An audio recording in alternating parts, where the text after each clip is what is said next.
नमस्कार विद्यार्थी मित्रांनो, स्वागत आहे तुमचं आपल्या नॉलेज ग्रुप यूट्यूब चॅनलवर। तुम्ही चॅनलला नवीन असाल तर चॅनल सबस्क्राइब करा। आज आपण शेकडेवारीचा भाग 5 पाहणार आहोत। तर लक्ष द्या, यूट्यूब चॅनलचं नाव आहे नॉलेज ग्रुप। नवीन असाल तर सबस्क्राइब करा। उदाहरण क्रमांक 1, नीरजला 10वीच्या परीक्षेत 700 पैकी 575 गुण मिळाले। काय? नीरजला 10वीच्या परीक्षेत 700 पैकी 575 गुण मिळाले म्हणजे त्याला किती टक्के गुण मिळाले?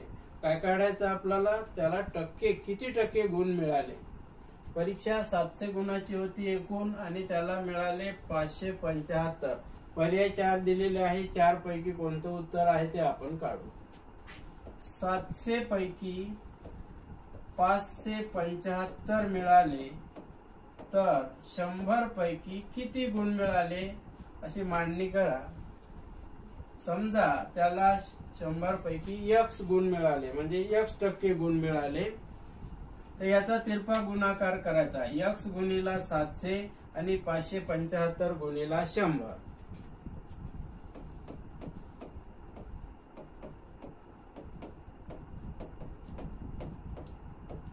x गुणिला 700 आणि 575 गुणिला 100। तर हे 700 बरोबरच्या उजवीकडे पाठवू। x बरोबर 575 गुणिला 100 असे लिहून घ्यायचे आणि 700 आहे हे भागाकारामध्ये लिहून घ्यायचे। 0 0 बरोबर कमी करून घ्या आणि 7 आणि 575 चा काय करायचा? भागाकार करायचा। x बरोबर काय आलं? 575/7। द्या भाग। 7 8 56, 1 उरला 5, 7 2 14, 1 उरला, पॉइंट द्यायचा, परत 0, 7 1 7, 3 उरले 0, 7 4 28 म्हणजे 82.14। भागाकार तुम्हाला या स्वरूपात करायचा असेल तरी करून घ्या। 575 ने 7 ने भागायचं, उत्तर येते 82.14। इथे तुम्हाला सवय नसेल शॉर्टकट पद्धतीने भागाकार करायची तर या पद्धतीनं भागाकार करून घ्या। उत्तर आलं 82.14। पर्याय ए बरोबर आहे। आलं का लक्षात? काय केलं आपण? 700 पैकी 575 ची मांडणी केली। 100 पैकी किती? x याचा तिरपा गुणाकार करून x ची किंमत मिळवली 82.14। तर नीरजला किती टक्के गुण मिळाले? तर 82.14% गुण मिळाले।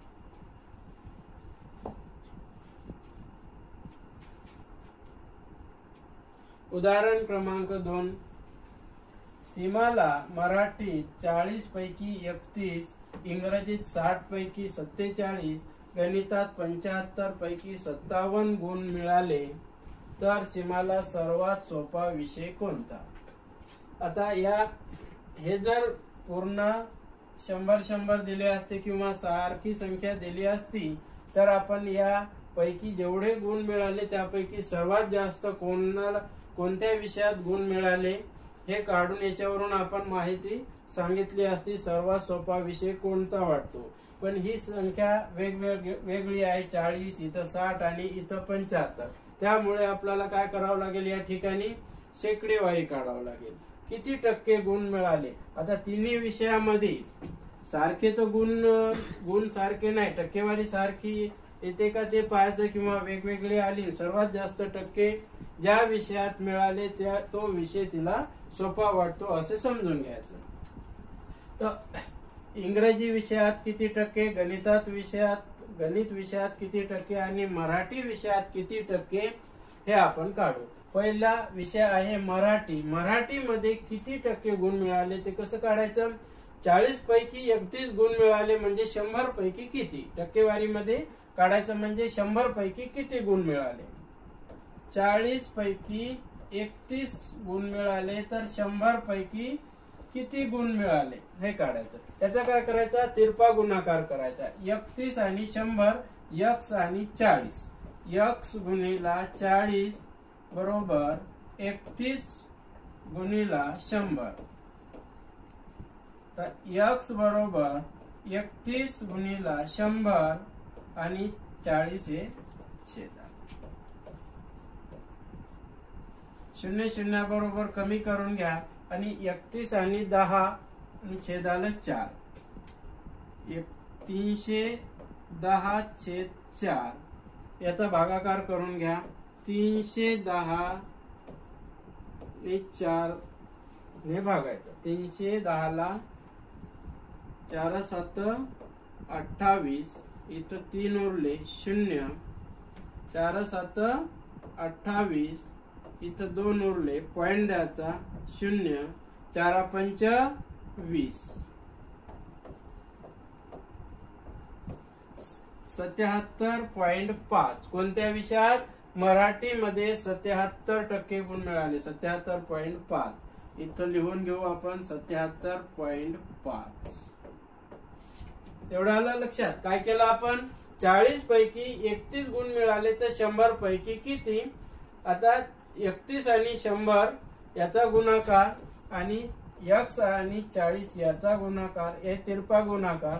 तर x बरोबर आपल्याला किती मिळालं? 77.5. म्हणजे मराठीमध्ये आपल्याला सीमाला 77.5% गुण मिळाले. आता काय करायचं आपल्याला? इंग्रजीमध्ये किती गुण मिळाले ते काढायचं. इथे 60 पैकी 47 दिलेलं आहे, हे सोडून घेऊ.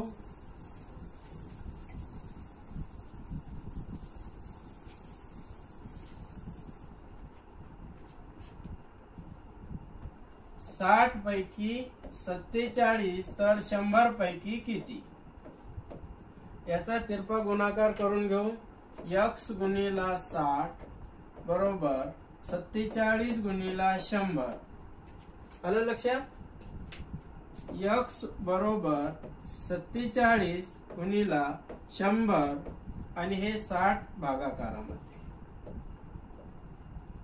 0 0 बरोबर कमी करून घ्यायचा. 47 आणि 10 चा गुणाकार येतो 470 आणि इथं 6 न भागायचं. किंवा इथे कमी करून घेऊ शकता, त्यानंतर आपल्याला भागता येते. कसं? 2 त्रिक 6, 2 पंच 10. पुन्हा 47 आणि 5 चा गुणाकार करून त्याला 3 न भागावं लागेल. काहीही केलं तरी चालते.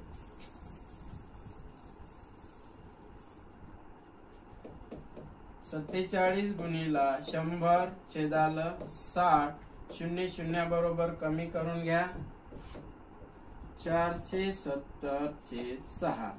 470 ला 6 न भागू आपण. 6 7 42 हे 5 0. 6 8 48 हे 2 पॉइंट द्यायचा आणि 0. 6 त्रिक 18 3 चा भाग जातो इथं 2. परत 3 3 येत राहते. 20 20 20 येत राहते म्हणजे 3 चा भाग येथे जातो. 78.3. इंग्रजी मध्ये किती टक्के गुण मिळाले तर 78.33. 33 78%. मराठी आणि इंग्रजीतले गुण आपण मिळवले टक्केवारीमध्ये. आता गणित मध्ये किती टक्के गुण मिळाले ते काढू. 75 पैकी 57 गुण मिळाले तर 100 पैकी किती गुण मिळाले. x गुणिला 75 बरोबर 57 गुणिला 100. तर x बरोबर 57 गुणिला 100 छेद 75. 25 न भाग जातो. 25 त्रिक 75. 25 चौक 100. इथं 3 1 3 3 1 3 3 9 27 19 आणि 4 19 गुणिला 4 4 9 36 4 1 4 4 आणि 3 7 76 किंवा 19 चोक 76. कोणाचा बाळा पाठ असेल तर 19 चोक 76 तुम्ही डायरेक्ट लिहू शकता. या ठिकाणी काय केलं आपण, 75 पैकी 57 गुण मिळाले तर 100 पैकी किती, आपण गणित विषयाची टक्केवारी काढत आहोत. तर x बरोबर 75 आणि 100चा गुणाकार करून 57 आणि 100चा गुणाकार करून 75 भागाकारामध्ये घेतले आपण आणि हे सोडवलं. 25 त्रिक 75 25 चौक 100 19 आणि 4चा गुणाकार किती आलं 76. 76% गणिताचे 76% गणिताचे. आता आपल्याला काय सांगितलं, सीमाला सर्वात सोपा विषय कोणता वाटतो. सर्वात सोपा विषय कधी वाटतो आपल्याला, ज्या विषयात सगळ्यात जास्त टक्केवारी पडते ते आपण ठरवू शकतो सर्वात सोपा विषय. तर या ठिकाणी इथे 77 इथे 76 इथे 78 म्हणजे 78 जे विषय टक्के ज्या विषयात मिळाले तो विषय सीमाला सोपा वाटतो, म्हणजे इंग्रजी ए पर्याय बरोबर आहे. आलं लक्षात. आता लक्ष द्या काय केलं आपण, सीमाला मराठीमध्ये 40 पैकी 31 गुण मिळाले, इंग्रजीत 60 पैकी 47 गुण मिळाले आणि गणितात 75 पैकी 57 गुण मिळाले. तर सीमाला सर्वात सोपा विषय कोणता वाटतो. असंच उदाहरण देऊन अवघड जर विचारलं तर सर्वात कमी टक्केवारी ज्याची असेल ते अवघड असं समजून चालायचं. कोणत्याही प्रकारे परीक्षेमध्ये प्रश्न विचारू शकतात. चला नंतरचं उदाहरण घेऊ आपण. उदाहरण क्रमांक 3. रवीला इतिहासात 80 पैकी 52 गुण मिळाले, भूगोलात 90 पैकी 59.4 गुण मिळाले व विज्ञानात 120 पैकी 77.4 गुण मिळाले. तर गुणाच्या चढत्या क्रमाने विषय मांडा. काय चढत्या क्रमाने विषय मांडा म्हणजे आपल्याला काय करायचं, इथे चढत्या क्रमाने मांडता येणार नाही कारण इथं इतिहास 80चा दिलेला आहे, इथं 90 आणि इथं दिलेला आहे 120. सारखे असते तर आपण इथेच मांडणी करता आली असती. तर याची टक्केवारी काढावं लागेल. आपल्याला काय करावं लागेल, टक्केवारी, आणि त्यानंतर आपल्याला चढत्या क्रमाने म्हणजे सर्वात कमी त्याच्यापेक्षा जास्त या पद्धतीने आपल्याला सोडवायला लागेल. तर एक एक सोडवू आपण. इतिहास पहिले काय करू, इतिहासची टक्केवारी काढू, त्यानंतर भूगोल आणि त्यानंतर काढू आपण विज्ञान.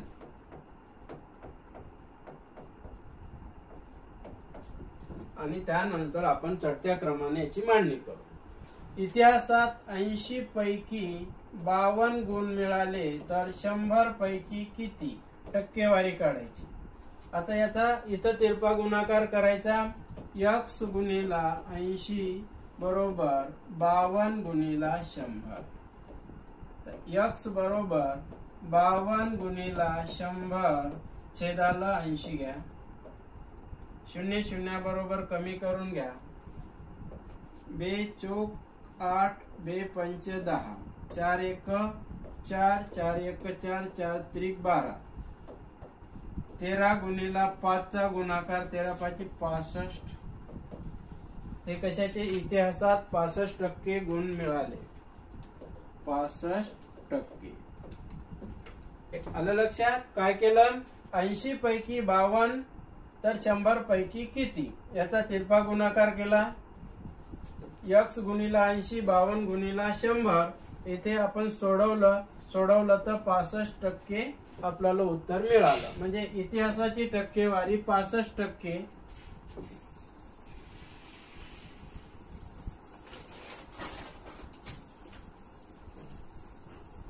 आता काढायचं भूगोलाची टक्केवारी. 90 पैकी 59.4. 90 पैकी 59.4 तर 100 पैकी किती? याचा तिरपा गुणाकार करून घेऊ आपण. x गुणिला 90 बरोबर 59.4 गुणिला 100. x बरोबर 59.4 गुणिला 100 छेदाला 90. 0 0 बरोबर कमी करून घ्यायचा.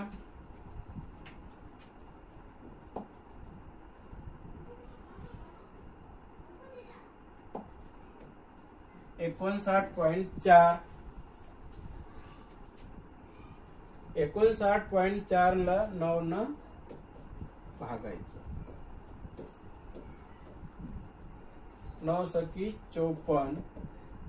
इथे 5 हे पॉइंट वर द्यायचा, 4 खाली. 9 सकी पुन्हा 54. 0 0 उत्तर येते 6.6 गुणिला 10. x बरोबर 6.6 गुणिला 10 म्हणजे 66. तर भूगोल या विषयाची टक्केवारी त्याला किती आहे? 66%. आलं लक्षात? आता आपण काढू विज्ञान या विषयामध्ये त्याला किती टक्के गुण मिळाले. तर आपल्याला विज्ञान विषयामध्ये किती दिलेलं आहे? 120 दिलेलं आहे. 120 गुण पैकी 77.4 गुण मिळाले. तर त्याला किती टक्के गुण मिळाले हे आपण काढू, म्हणजे आपल्याला विज्ञानची सुद्धा टक्केवारी मिळून जाते. 120 पैकी 77.4 तर 100 पैकी किती? याचा तिरपा गुणाकार करू. x गुणिला 120 तर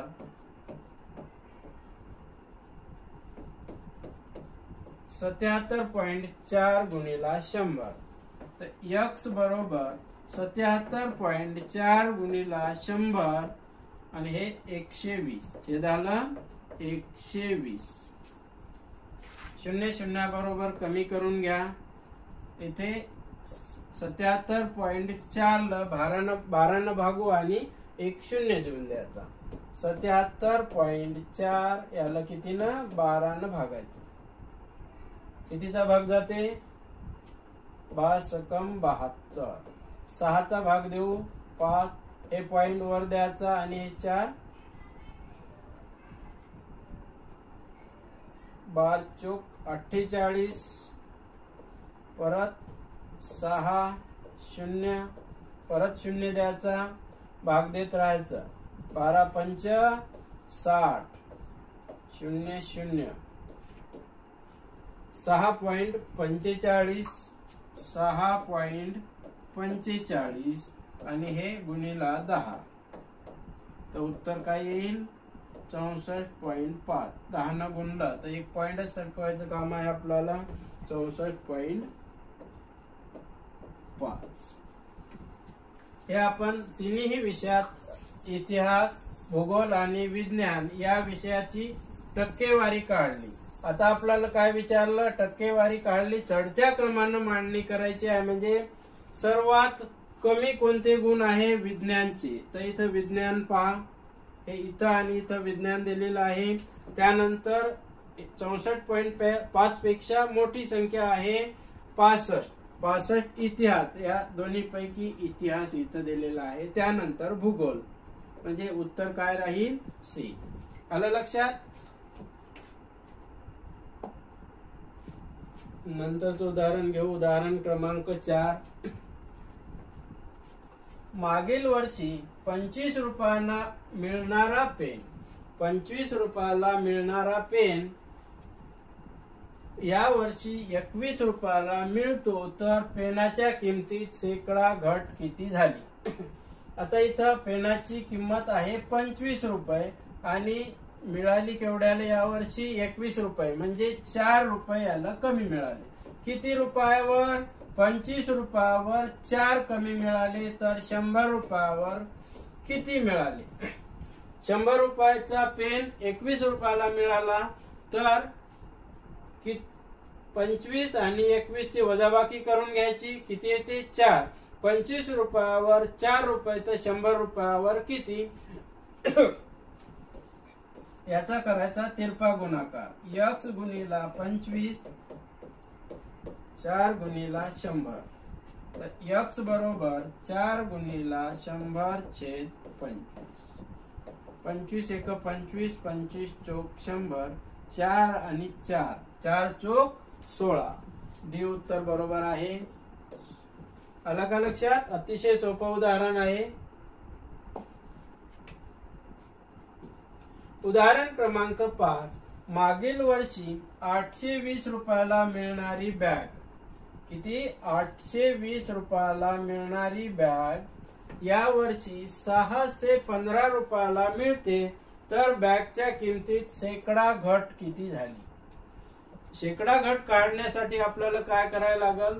किती रुपये कमी न मिळाली ते काढायचं। म्हणजे 820 रुपयाची बॅग आपल्याला मिळाली 615 तर याची पहिले काय करायची वजाबाकी करून घेऊ।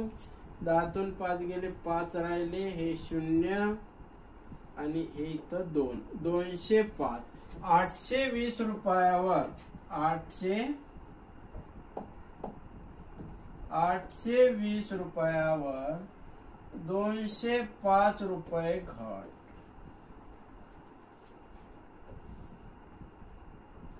100 रुपयावर किती याचा तिरपा गुणाकार करून घेऊ।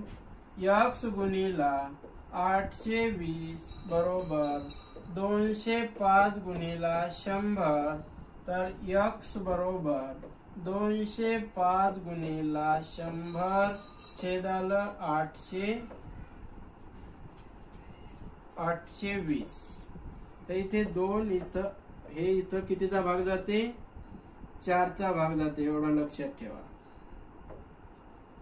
आणि 4 आणि 100 4 एक 4 4 दोन्ही 8 आणि 4 पंच 20 25 चौक 100 हे तोंडी तुम्हाला आलं पाहिजे। 25 किती शेकडा 25 हे उत्तर बरोबर आहे। काय केलं आपण 820 रुपयाची बॅग 615 रुपयाला मिळते। 820 रुपयाची बॅग 615 रुपयाला मिळते तर शेकडा घट किती झाली याची वजाबाकी केली 205 रुपये तर 820 रुपयावर 205 रुपये तर 100 रुपयावर किती तर याचा तिरपा गुणाकार केला आणि x ची किंमत मिळाली आपल्याला 25 तर 25% घट मिळाली। अतिशय सोपं उदाहरण आहे। चला नेक्स्ट उदाहरण क्रमांक 6 आहे मागील वर्षी 75 रुपयाला मिळणारा पेन या वर्षी 100 रुपयाला मिळतो तर पेनच्या किमतीत शेकडा वाढ किती झाली? इथे वाढ विचारला आहे। काय विचारला आहे? शेकडा वाढ। 75 रुपयाची पेन 100 रुपयाला मिळाली म्हणजे वाढ झाली बरोबर आहे। 75 आता 100 रुपयाला मिळाली आणि हे 75 रुपयाची आहे तर किती रुपये वाढ झाली 25 रुपये। 75 रुपयावर 25 रुपये वाढ झाली तर 100 रुपयावर किती वाढ झाली? मूळ किंमत किती आहे 75 वाढ झाली 100 मग रुपयामध्ये 25 रुपये तर शेकडा काढायचा आपल्याला 75 पैकी 25 तर 100 पैकी किती याचा तिरपा गुणाकार करून घेऊ। x गुणिला 75 बरोबर 25 गुणिला 100 x बरोबर 25 गुणिला 100 हे छेदाला 75 घ्यायचे 25 एक 25 25 त्रिक 75 100 छेदाला 3 3 त्रिक 9 हे 0 3 त्रिक 9 1.0 3 त्रिक 9 3 3 येत राहते आता म्हणजे 33.33 आहे का पहा। बी उत्तर बरोबर आहे। काय केलं आपण 75 रुपयाला मिळणारा पेन 100 रुपयाला मिळतो। 75 रुपयाला मिळणारा पेन 100 रुपयाला मिळतो तर शेकडा वाढ विचारली आहे. काय करायचं आपण 75 आणि 100 याची वजाबाकी. येथे 25 वाढ आहे. 75 रुपयावर 25 रुपये वाढ आहे तर 100 रुपयावर किती याचा तिरपा गुणाकार करून उत्तर मिळते आपल्याला 33.33%.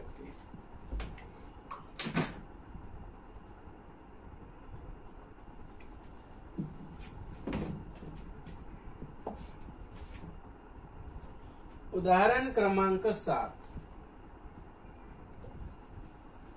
एका घड्याळाची किंमत 800 रुपये आहे. त्यावर दुकानदारांनी प्रथम 20% सूट दिली. 20% सूट म्हणजे 100 रुपयाची घड्याळ जर असेल तर 20% सूट म्हणजे याचं उत्तर येते 80. 100 रुपयाची 80. 20% सूट दिली. त्यानंतर काही दिवसांनी पुन्हा 20% सूट दिली तर घड्याळ आता किती रुपयाला मिळेल? तर 800 गुणिला 80/100 गुणिला 80/100. 800 रुपयाची घड्याळ दुकानदाराने प्रथम 20% सूट दिली आणि त्यानंतर पुन्हा 20%, 2 वेळा 20% सूट दिली. 20% म्हणजे 80 लिहून घ्यायचं. 100 वजा 20 म्हणजे 80. हे सोडून घ्या. 2 शून्य बरोबर कमी. हे कमी 8 गुणिला 8 गुणिला 8. 8 गुणिला 8 बरोबर 8चा घन 512 येते. तुम्हाला माहित असा पाहिजे 10 ते 20 पर्यंतचे घन पाठ करून ठेवा. वर्ग सुद्धा 30 पर्यंत पाठ करून ठेवा. उदाहरण सोडवताना असे काही उदाहरण आले तर तुम्हाला डायरेक्ट सोडवता आलं पाहिजे. 8 64 गुणिला 8 परत 8 चौक 32, 8 सकम 48 आणि 3 51, 512. उदाहरण क्रमांक 8. 600 रुपये किमतीच्या शर्टची किंमत 20% ने वाढविली व नंतर वाढविलेली किंमत 20% कमी केली तर शर्टच्या शेवटची किंमत तिच्या मूळ किमतीपेक्षा कितीने कमी किंवा जास्त आहे. काय करायचं आपण? 600 रुपये शर्टची मूळ किंमत आहे.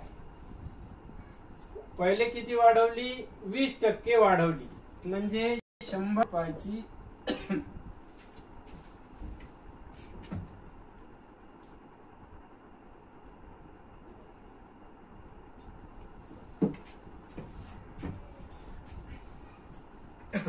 100 रुपयाची जर शर्ट असेल तर ती वाढवली असल्यामुळं 120 ची झाली. मग गुणाकार 120 घ्यायचा. सुरुवातीला 120 ने वाढवली, नंतर 120 ने कमी केली.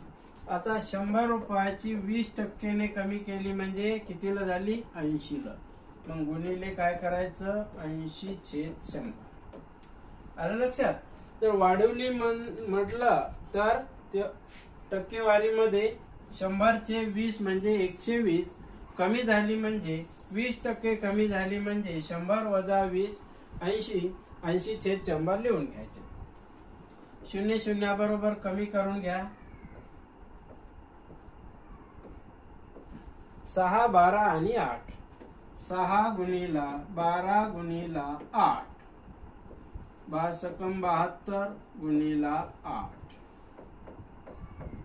8 दोन्ही 16. 8 साती 56 आणि 1 57. किती येते? 576. 600 रुपयाचा शर्ट कितीला मिळालं? 576. म्हणजे काय झालं? कमी झालं. काय झालं? कमी. आता कमी वाले 1 आणि हे 1 आहे. 20 आणि 24 त्याची काय करायची? वजाबाकी. काय ते 4 2 0 24. आलं लक्षात? कमी झालं तर इथं वजाबाकी करून घ्यायची. कमी वाला पर्याय आहे 24 डी उत्तर बरोबर आहे. आलं लक्षात? 600 रुपयाच्या किमतीच्या शर्टची किंमत 20% वाढविली म्हणजे आपण 100 ते 120 घेतली. त्यानंतर वाढविलेली किंमत 20% कमी केली म्हणजे 20% कमी केली म्हणजे 100वर 20 रुपये कमी केले म्हणजे 80 रुपये. ही मांडणी करून घ्यायची गुणाकाराच्या स्वरूपात. 0 0 बरोबर कमी करून घ्या. 6 12 आणि 8 याचा गुणाकार येते 576.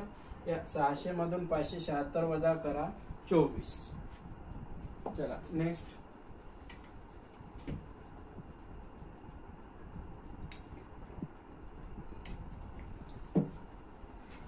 उदाहरण क्रमांक 9. एका कारखान्यातील कामगाराचा पगार सुरुवातीला 20% वाढविला व नंतर काही दिवसांनी 10% वाढविला तर कामगाराच्या मूळ पगारात किती टक्के वाढ झाली? पर्याय आहे 32%, 42, 45 आणि 52. एका कारखान्यातील कामगाराचा पगार इथे किती आहे ते दिलं नाही, ते मानू आपण 100. एका कारखान्यातील कामगाराचा पगार 100 रुपये असं समजू. 20% वाढविला म्हणजे किती झाला? 100चे 20% म्हणजे 120 झाले. त्यानंतर काही दिवसांनी 10% परत वाढविला. 120चे किती टक्के काढायचे?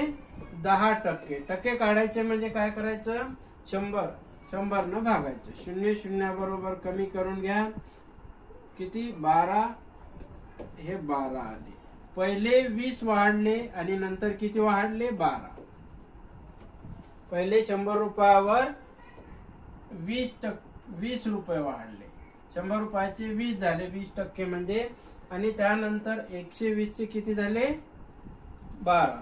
तर हे 2 आणि हे 3 32%. हे मूळ 100. इथं 20 रुपये, इथं 12 रुपये. तर 20 आणि 12 32. 100 रुपयाचे किती झाले? 132. 32 वाढले म्हणजे हे 100 आणि 32 किती झाले? 132. 100 रुपयावर 32 रुपये वाढले म्हणजे 32% वाढ. हे उत्तर बरोबर आहे. आलं लक्षात? उदाहरण क्रमांक 10. सुरुवातीला कामगाराचा पगार 10% कमी केला. सुरुवातीला कामगाराचा पगार 10% कमी केला व नंतर मंदी आल्यामुळे पुन्हा पगार 10% कमी केला तर कामगाराच्या मूळ पगारात किती टक्के घट होईल? किती टक्के घट होईल? आता घट काढायची आपल्याला. समजा 100 रुपये त्या कामगाराचा पगार आहे तर 10% कमी केला. पहिले सुरुवातीला 10%. 10 चे 100 लिहून घ्यायचं. 10% म्हणजे 10 रुपये. पहिले किती कमी झाला? 10 रुपये सुरुवातीला कमी झाला. त्यानंतर परत किती? 10%. पहिले 10% परत 10% काढून घ्यायचं. 100 रुपयाचे 10 कमी झाले म्हणजे 90 रुपये. आता या 90 रुपयावर परत 10% काढा. 0 0 बरोबर कमी करून घ्यायचे. इथं किती? 9 रुपये. पहिले 10 रुपये आणि नंतर 10 रुपये. 9 रुपये. पहिले 10 रुपये आणि नंतर 9 रुपये. एकूण किती? 19 रुपये. म्हणजे 100. आता 19 रुपये कमी झाले. मग 100 रुपयावर 19 रुपये कमी झाले म्हणजे 19%. तर इथे 19% दिलेलं आहे का? 18 19 20 21 बी 19 उत्तर बरोबर आहे. आलं लक्षात? अतिशय सोपं उदाहरण आहे. समजून घेतलं तर आपल्याला सोडवता येईल. धन्यवाद. तुम्ही चॅनलला नवीन असाल तर चॅनल सबस्क्राईब करा व्हिडिओ पूर्ण पाहिल्याबद्दल आपले खूप खूप आभार. हा व्हिडिओ तुम्हाला आवडला तर लाईक करा आणि आपल्या मित्रांना शेअर करा. जे अभ्यास करणारे आहेत त्या सर्व मित्रांना तुम्ही शेअर करा. धन्यवाद.